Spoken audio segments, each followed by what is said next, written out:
Hey guys, welcome to my newest video for today. For today's video I'm going to be doing a video that I haven't actually done on my channel for quite a while, and that is I'm going to start up doing movie wrap-ups again. I know I've sort of started and stopped doing these, but I've realised I've actually missed, talking about movies, and I've decided that I'm going to try doing a wrap-up for August and see how I go, and hopefully this will become like a regular monthly feature again. So, but yeah, I'm just going to get straight into it, and hopefully these videos won't be an hour long like how some of my wrap-ups in the past have been.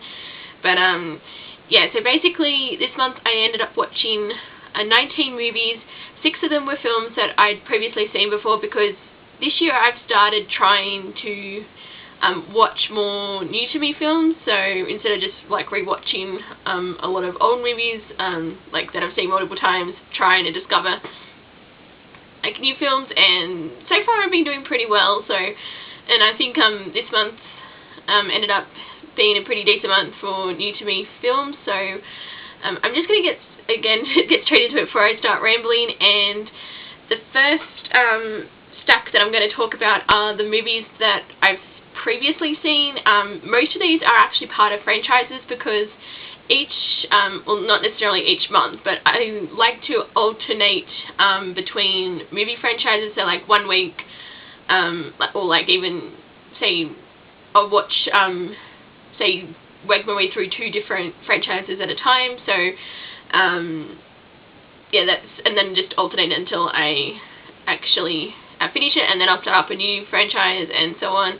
So this month I ended up finishing off my X-Men rewatch, and that was with Logan, which I have seen. Like, I saw this back when it first came out in the cinema, and it's still currently my favourite film of 2017. I just absolutely love this movie, and it's still held up on rewatch. Yeah, I just think this is a fantastic finale to the Wolverine character, and especially if this is indeed the last time Hugh Jackman is playing Wolverine. I feel, yeah, he definitely got to go out on a high, but yeah, I just loved this. It was, yeah, it's just dark, depressing, brutal, and yeah, it was just very heartfelt performances by both Hugh Jackman and Patrick Stewart. And I also really liked the young girl in this. I want to say her name's Daphne King, but that could be wrong. But yeah, I just loved being able to rewatch this, and yeah, I gave this a 5 out of 5. So following on from that, I also finished up my Star Wars rewatch, because I know I probably should have just waited until closer to December with The Last Jedi coming out, but I really couldn't wait. I wanted to watch Star Wars, so I ended up finishing off with, obviously, Return of the Jedi and The Force Awakens. I love these movies. I've talked about, obviously, how much I love the original Star Wars trilogy.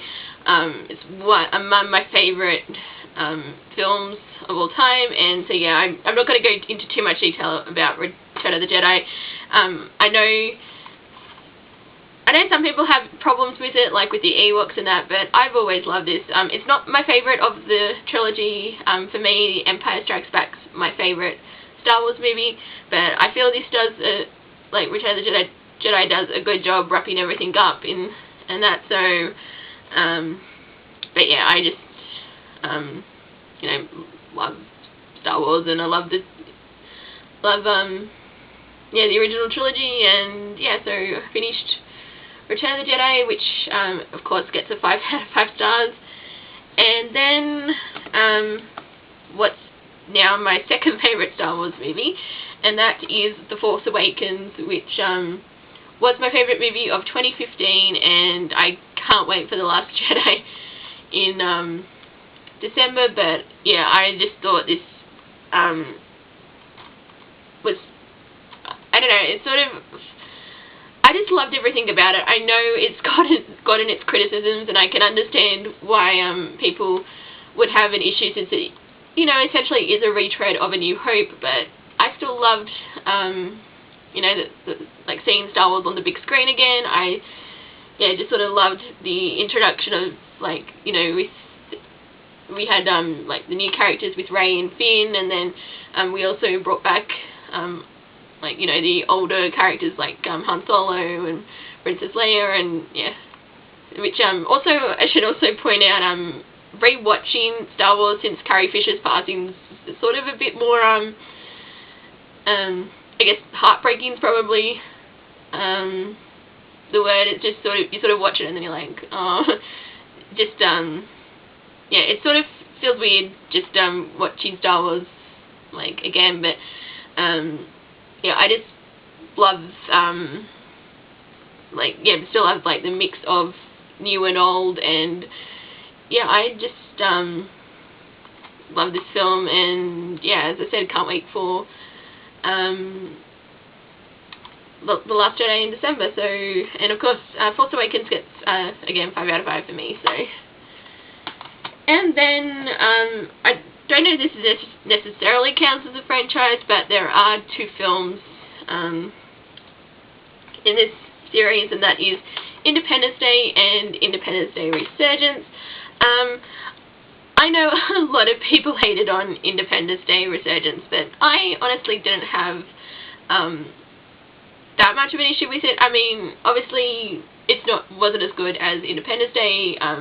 Independence Day I just, you know, have a lot of fun with. It's they're not the greatest movies ever, but, you know, they're just a fun, you know, popcorn action flick movie.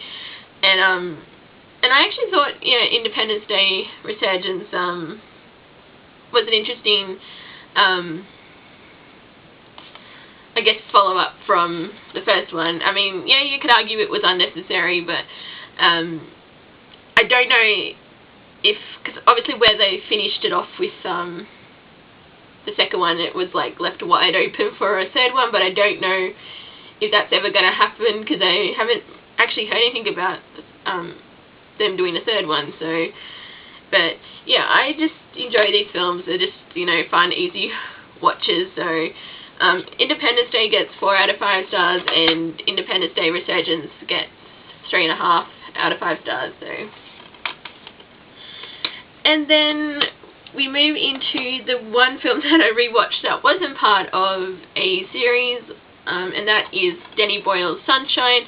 I had seen this quite a few years ago, but I couldn't really remember much of the plot, just that it was set in space and it had a pre-Captain America Chris Evans in it. That was basically my knowledge of this film, but I actually really still enjoy this, because I love movies that take place like predominantly, well, in one location, but especially if that location's like on a spaceship or a space station. So I just sort of love that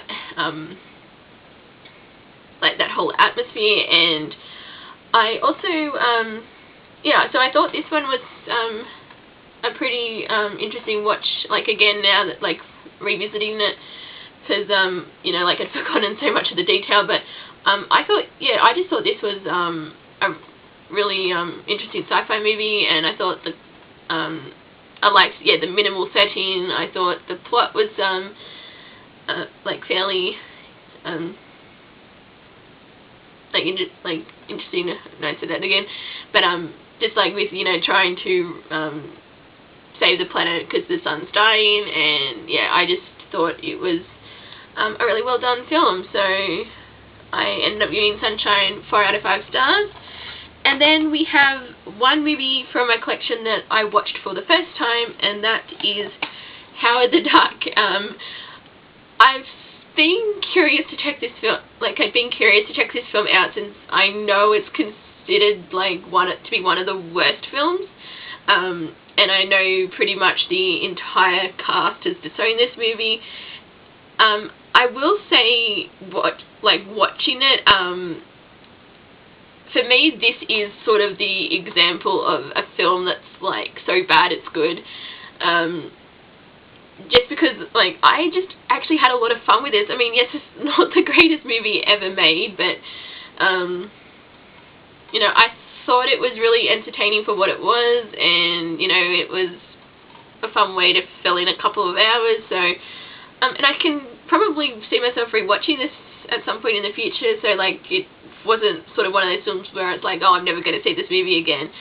I do think I would actually like consider watching it in the future. So, but yeah, I just had a lot of fun with this movie, and yeah, sort of, yeah, obviously can't take it too seriously, but it's fun for what it is, and I ended up giving it 3.5 out of 5 stars. So it's Howard the Duck. And then we move into the movies that I don't actually have like a physical copy of, because I either saw them at the cinema, I either rented them on iTunes, or they were like streaming, like movies I watched via streaming services. And then there's one movie that I watched that was actually borrowed from one of Dad's friends from work. So I'm just going to quickly start going through those. So I'm starting off with the cinema movies. I saw 5 movies at the cinema. So I watched Atomic Blonde, which I just had a blast with. I know I think it seems to be in the minority, because it seems a lot of people didn't really care for this movie, but I had so much fun with it. I loved the, you know, the political setting, that, like with the towards the end of like when just before the Berlin Wall came down. I just sort of loved that climate, and you know, the 80s music, and I thought Charlize Theron was fantastic in this, and yeah, I just had a blast, and I ended up giving it 5 out of 5 stars. So yeah, I just had, as I said, just had so much fun with this movie, and yeah, I'm not really sure why a lot of people don't seem to feel that way. So, but yeah, at the moment, Atomic Blonde is currently my second favourite movie of 2017, so I just, yeah, loved it. So that was the first movie I saw at the cinema this month. And then I also saw War for the Planet of the Apes, so, because I'd only just recently watched Dawn of the Planet of the Apes for the first time a couple of months ago. So even though I saw Rise of the Planet of the Apes back when it came out in cinema, but then yeah, I just never got around to Dawn, and so I was, yeah, sort of really curious to see how War for the Planet of the Apes would wrap up, because I believe, so I don't know if this is meant to be the end of the trilogy, or if they're going to start a new like series, like say they're going to have a 4th one, but this is like a more contained series. I'm not sure how it's working, because I've heard they're doing a 4th one, and then yeah, I've heard this is like the end of the trilogy. So, but overall I ended up enjoying it. I thought yeah, it was a pretty interesting film, just sort of like I guess between the humans and the apes, and you sort of see like how the conflicts being impacted on by both sides. And yeah, I thought it was a very interesting take with like Caesar wanting vengeance, and I thought that like the parallels that they explored between him and Kobo, I think that's, what was the ape's name, from Dawn. I thought those parallels were quite interesting, and yeah, I just thought, because it's not like a it's definitely more of a slow burner type film, because it's not like you know, an action-packed war film, which I think is probably what a lot of people were expecting, and what you probably think like with the title War for the Planet of the Apes. But overall I thought this was a pretty you know, solid conclusion, and I ended up giving this one 4 out of 5 stars. So if this is the final one in the trilogy, I thought it did a good job wrapping everything up. So that was War for the Planet of the Apes. And then I saw Valerian and the City of a Thousand Planets. I'm not going to lie, part of the reason I wanted to see this was because of the name, and I love these type of sci-fi movies, but if I'm being perfectly honest, I was a little bit disappointed in this one, because don't get me wrong, I do enjoy Luc Besson's movies. Like The Fifth Element is one of my favourite sci-fi films, and that was sort of why I was looking forward to this one. But like visually, it's a very stunning movie. The story itself was fine, but the main problem I had was between the two leads. I don't know who made that casting decision, but they really had no chemistry whatsoever, and I think that dragged down the rest of the film because, like, you really couldn't believe that they'd had this, like, work history, let alone a romantic history, because at least that's what I was getting from, like, you know, the snippets of conversation that they were having at the start of the movie, and I was like, I can't buy this. So I may have, because on reflection I did give it 3.5 out of 5 initially, but I think it's closer to a 3 because I don't know if it would necessarily be a kind of movie I would want to go back to, just because yeah, it's, the more that I think about it, the more that I'm like, I didn't really like yeah, the two leads, and I think like the supporting cast for the most part was fine, but yeah, just the two leads I just really yeah, didn't like their characters, and yeah, some of their acting was a bit off, but oh well. So yeah, I'd probably give it more 3 out of 5 stars. So and then I saw The Dark Tower, which I know again has sort of gotten a lot of shit on it, the box office and on Rotten Tomatoes, but I try not to listen to like ratings and other people's reviews before I see a film for myself. I know I like to actually watch a movie and judge it based on my own opinion. It's like yes, even though these days that seems to be more of a novel idea, but anyway. I've only read the first 2 books in the Dark Tower series by Stephen King, so I don't have that same connection that a lot of people have with this book series. So I think I probably enjoyed it more than what other people did. I did actually like Matthew McConaughey as the Man in Black. I thought he did a really good job as the villain. And, you know, the story itself was decent enough. I ended up giving it 3 out of 5 stars, but yeah, I don't think it'll be one that I'm going to be in a hurry to ever rewatch. So, so yeah, so that was The Dark Tower. And then the last movie that I saw at the cinema this month was American Made, which I didn't really know too much going in, just that it was it had Tom Cruise in it, and I actually do really like Tom Cruise as an actor, so I was, you know, I always like checking out his movies. And yeah, I ended up being very pleasantly surprised by this. So I thought yeah, it just ended up being a lot more fun than what I thought it would be, based on the like the story, and that. So like he's because it's basically about like he was an American pilot, and then he was contracted by the CIA to do like bring weapons into South America so that they could prop up like the rebels and that, so because they didn't want like communist regimes down in South America. And yeah, I just thought it was a very interesting movie, and yeah, I thought, you know, Tom Cruise did a really good job in this. And yeah, it's I also like really liked Domhnall Gleeson, I think that's his name. I thought I liked him as this, like, the CIA handler. So but yeah, so this film ended up it being a bit of a pleasant surprise, since yeah, so since I ended up seeing like there seemed to be more average movie viewings this past month at the cinema, so getting back to, like, you know, the 4-star range, which is what I ended up giving American Made. Like, I gave that 4 out of 5 stars, so I was very happy that you know, I got to finish August with, you know, and actually a movie that I actually quite enjoyed, and yeah, would be so this would be one that I'd be willing to see, like, again in the future. So so yeah, so those were the movies that I watched at the cinema. I'm just going to quickly talk about the movies that I watched via streaming services, because I only ended up watching 2 movies. So the first one that I watched was on Netflix, and that was Munich from 2005. I must say I was actually quite disappointed in this one, and currently it's my least favourite Steven Spielberg movie.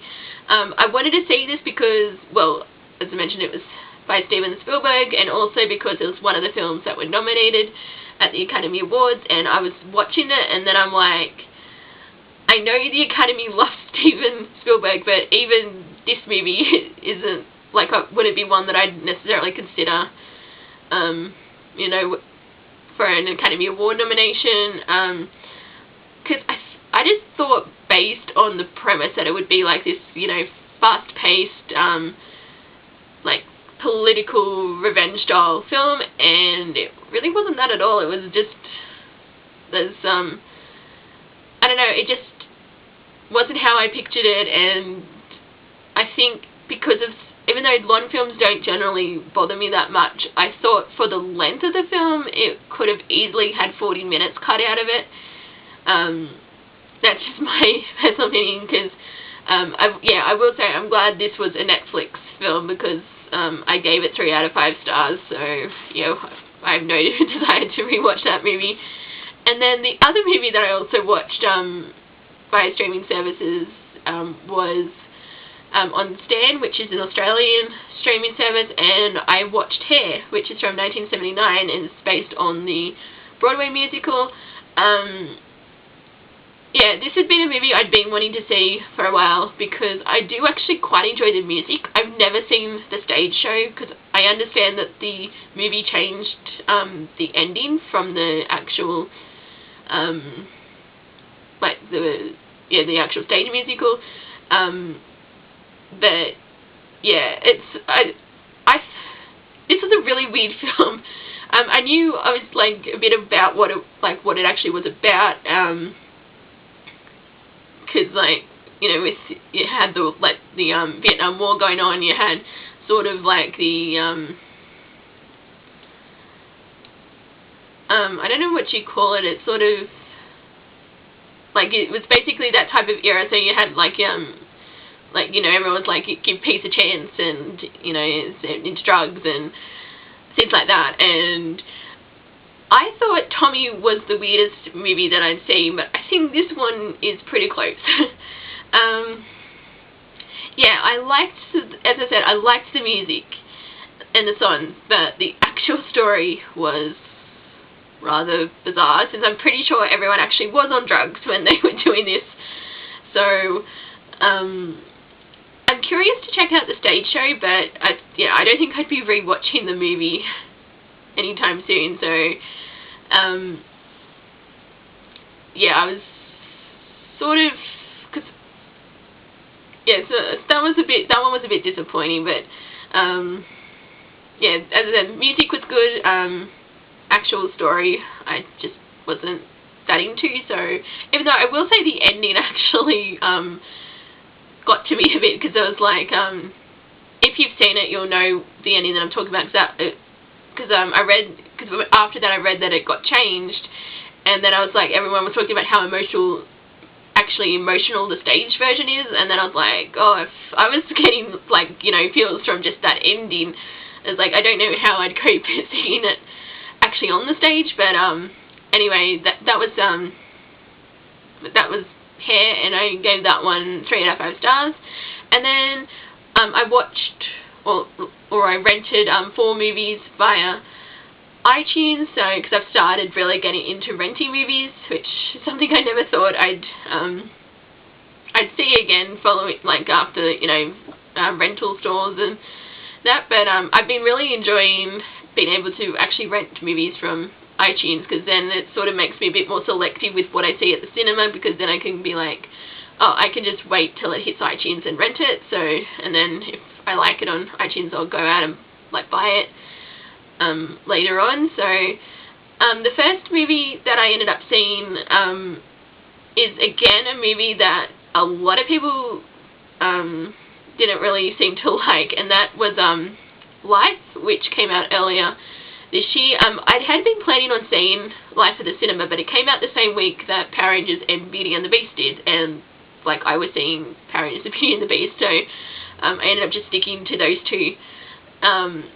So I'd been wanting to see this because, as I said earlier, I love stories that take place, you know, like, on spaceships or space stations, and for the most part, I thought they had a really good sense of tension, and I sort of liked,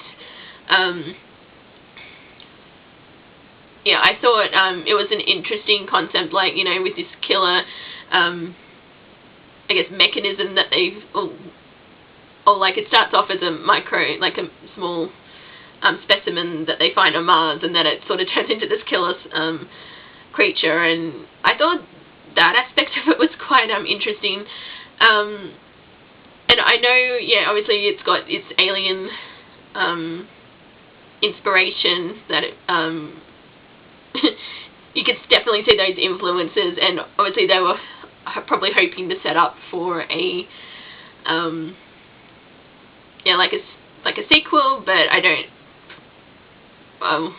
I wouldn't say it will never happen, but, you know, this is Hollywood that we're talking about. If they run out of ideas, we'll probably see a sequel to Life. So, yeah, because I did actually think that ending was actually quite surprising, but, like, yeah, other people probably saw it coming, but I didn't, so,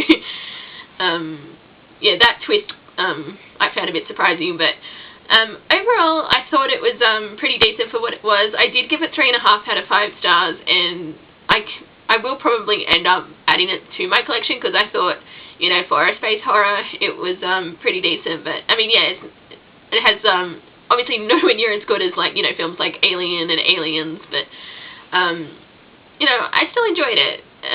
So I watched Life, and then also going along with the, I guess, sci-fi theme, I saw The Space Between Us, which my cinema never got, so because I don't know if it, actually I don't even think it got a release in Australia, so that might have been, because I saw it advertised and then I didn't hear anything about it, so it either had a very limited run or yeah, the screening got canned. So, but this one I actually quite enjoyed. Again, it seems to, it's got a negative reviews, but I thought thought it was an interesting story, and I actually thought it was based on a young adult novel, because the story plays out so much like a YA novel. Like I can just imagine actually reading it, and that's what I thought initially when I was watching it, because it seemed so, like, some of the scenes on when he actually gets to Earth,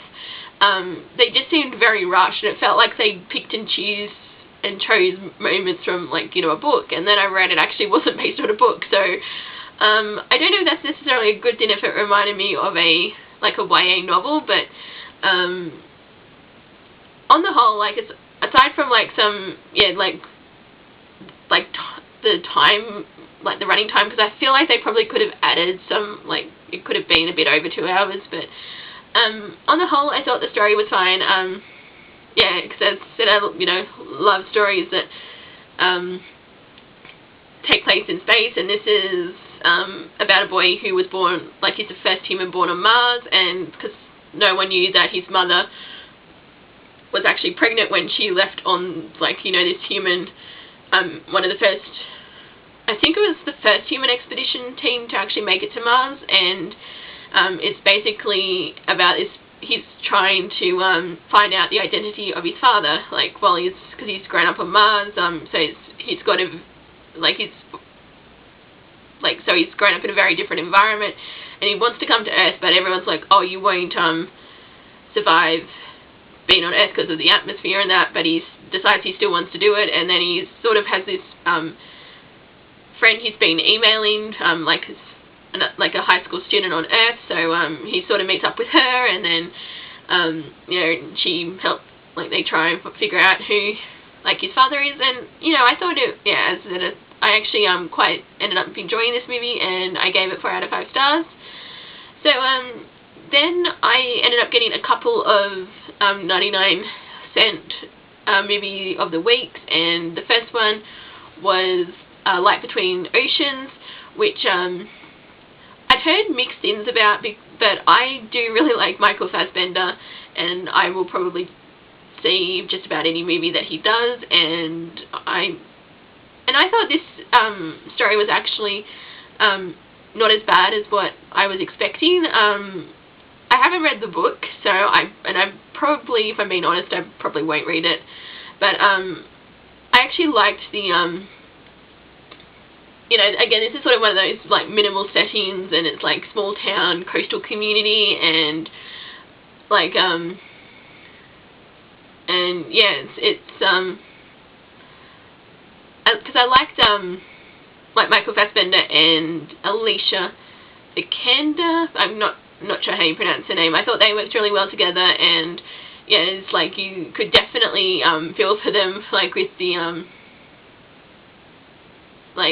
when they, because it's like basically like this couple that've been trying to have children, and she can't like have kids, and like one day, like they live in a lighthouse, and basically a boat washes up, and there's a baby inside, like in the boat, and there's a dead man with the baby. So they decide to take the child in, and then it sort of gets a bit complicated when as the child grows up, and people are sort of like or maybe like especially when the child's actual mother comes into the picture. So you sort of got a you know, there's a lot of drama going on, as you can imagine. So, and I thought you know, I was sort of watching it, and I thought it was yeah, it's pretty decent. So I ended up giving it 3.5 out of 5 stars. And then the last movie that I watched via iTunes rental was The Accountant, and again, this was sort of one I'd been wanting to see, but then I for whatever reason never made it to the cinema to see it. But I actually thought this story was again quite decent. Nothing, you know, amazing, but I was expecting a bit more from the story, because especially with the premise, like, because he's like this like he's an accountant who works for like some of the most dangerous people on the planet, and I thought based on this premise there would be a bit more of that, but it was more of you know, someone's hired a hit out on him, and he's got to try and, you know, stay one step ahead, and then like his interactions with Anna Kendrick's character. I thought there would be a bit more with that, because it seemed like her character was hardly actually in the movie yet. Yeah, so I thought she probably would have more to do, like, you know, especially like someone like Anna Kendrick. So that was yeah, I was expecting more from like her character, and yes, so yeah, I think I would have liked a bit more from the you know, actual like being an accountant for like, I guess, the underworld type story, but you know, for what the film actually was, you know, I gave it 3.5 out of 5 stars. So yeah, I thought it's probably not going to, again, to be to everyone's taste, because it's probably similar to Light Between Oceans, but you know, they're fine if you need to, if you just want to put on a film for a couple of hours. So but yeah, so that was the movies that I watched via iTunes rental. And then we have the one movie that was actually that I watched that a friend from one of Dad's friends from work lent him, and that was Hacksaw Ridge. And this is probably my favourite movie that I watched this like past month, because wow, this movie was incredible. Yeah, it's also, out of the films that I've seen from this year's Academy Award nominations, it's also currently my favourite, which I never thought anything could actually top Arrival, which previously was my favourite out of the nominations. But yeah, this movie was just fantastic. It wasn't what I was initially expecting, because I thought it would be more about the actual battle itself, but it was more like, because the first hour it's more of like, I guess, a courtroom type drama, because it deals with you know, his moral objections, and how he refuses to actually, you know, touch a gun, and he wants to just be a medic, and the army, you know, won't let him complete his training unless he does you know, the gun training part of it, and yeah, and it's just like the harassment that he went through, like in sticking to his beliefs, and yeah, and then because at first I was sort of like, oh, I thought we'd be at the war part, and then once we got to that part, I sort of understood the decision, like, to explore so much around the ethics and moral dilemma that his character was facing, and I thought when that came to full circle and you actually saw you know, just what he achieved in that battle was just, yeah, it was incredible. And the fact that it was, you know, based on a true story, and he was able to, like, he saved so many people without actually firing a gun was just incredible. And yeah, just the story itself, like, you know, with just yeah, in the build up, and yeah, the story was fantastic. I'd say it would be my favorite that I watched this month, and I gave it 5 out of 5 stars. Yeah, such an incredible film, and yeah, this would be the one that I would recommend. Most people have probably already seen Hacksaw Ridge because I'm a bit late to playing catch up with the movies that were nominated for an Academy Award this year, but yeah, definitely recommend Hacksaw Ridge. I loved it. So, and there we have it. Those were the 19 movies that I saw during this past month. So hopefully,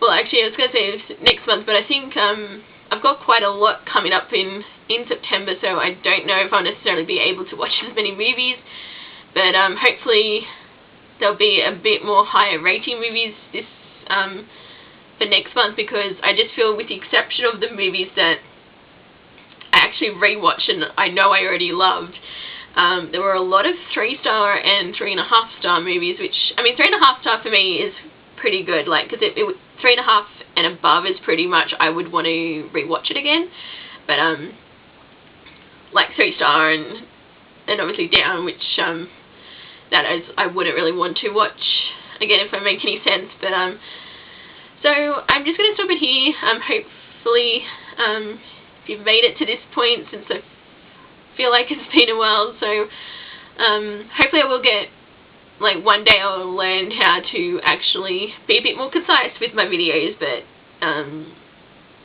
yeah.